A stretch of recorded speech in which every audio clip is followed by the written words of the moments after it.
Let the wind go. I'll say, you go. Gotta leave it out of my. Hello everybody, Jordan here, and today we've got another video for you guys, and today we've got another livery of the...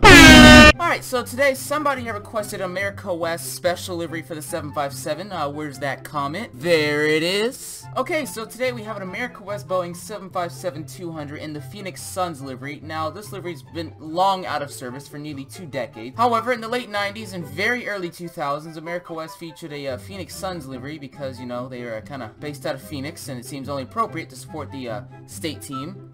This is also back when the Phoenix Suns were actually good. Anyway, we can get started with the tour. Now, America West operated 757s with the Rolls-Royce engines and also in the 8-exit configuration as opposed to the, I believe it is 10-exit configuration. Yeah, 10-exit.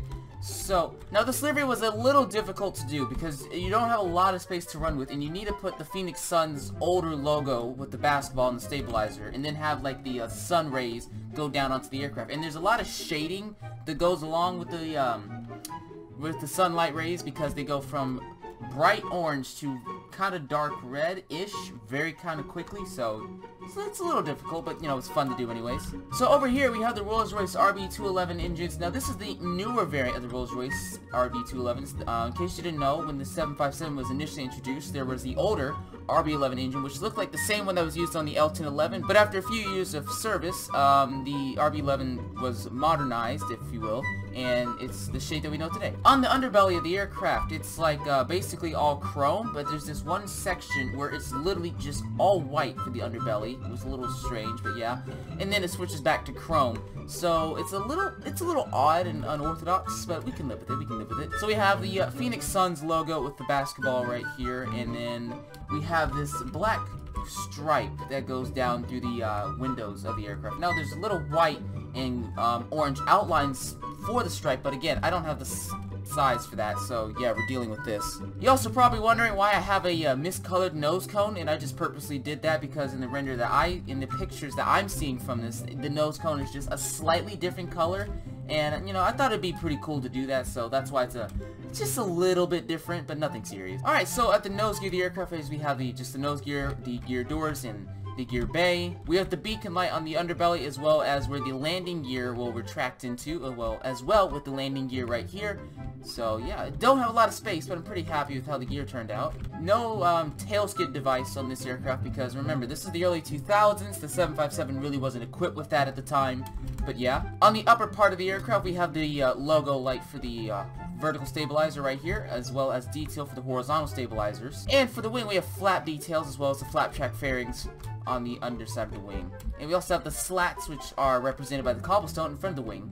And we have the RB211 pylon, which is significantly different than the Pratt & Whitney PW2000. Now the buttons right here are the America West text. Now it's kind of weird because the America West text on this real livery is definitely small and it's really hard to see, so that's why I opted for buttons for a little small text like that. We have the beacon light on top of the aircraft as well as airfoil extensions to measure data and feed it to the flight crew. On the interior of the aircraft, at the L and R1 door, we have a little bit of a galley station right here. No mood lighting because this is the early 2000s. That wasn't a thing at the time for the 7.5. And the flight deck, this is where the models usually turn out very well for a Boeing airliner. So we have the throttle quadrant, and I'm very well aware that this is a 737 quadrant. As I said in numerous other videos, we're working on making new models. We also have the yokes of the aircraft right here, so yeah, overall, it makes the aircraft feel a lot more believable of a real thing instead of using just the traditional fence gates and redstone repeaters. So this is kind of just like the main panel right here. This is where the overhead would go, MCP panel,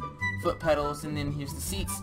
They all use the 757 can be equipped with a jump seat back here, but we don't have the space for that. So America West had a small business class right here, so we have that represented. We have the L2 and R2 door with a little bit of a galley, and then just regular economy throughout the rest of the aircraft. We have some lavatories right here, right in front of the L3 and R3 door, and then just more economy throughout the back of the aircraft. And at the very aft, we have the rear galley for the flight crew, as well as some jump seats. Another feature of the 757 is the cargo hold. Now this isn't very big, but you know, a cargo hold is a cargo hold.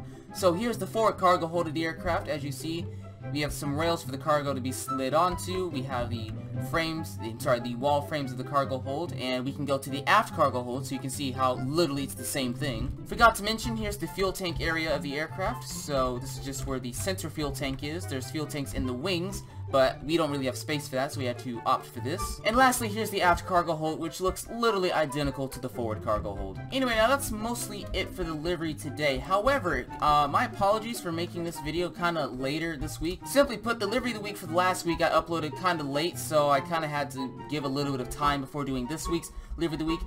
Thank you all for giving a lot of comments. They give a lot of suggestions for liveries to do. Just kind of want to point out now, if you're going to request a livery or anything, try to see if we've done it before, because a lot of times people have requested liveries we've done before, and I'm just like, yeah, I'm not going to repeat something. Also, I'm trying not to repeat aircraft, so if you comment down below something after this video gets uploaded saying, hey, can you do another 757 livery? I might consider it later, but I'm not going to do like back-to-back 757 liveries. I'm trying to alternate aircraft so we can have some variety within the Livery of the Week series. Anyway, with that being said, feel free to comment down below some suggestions. You guys have been giving some great ideas, and we're trying to listen to you guys and get some liveries that you want to see. So yeah, just as a quick example though, as I just said, if you request a 757 livery, it's not gonna probably happen next because we just did a 757 livery. But yeah, that's mostly it. If you guys have enjoyed this video, please like, comment, subscribe, smack that like button for more Minecraft madness, and check out all my other cringe freaking content if you want to see more like that. Anyway, I'm Jordan. Thanks for watching. Let the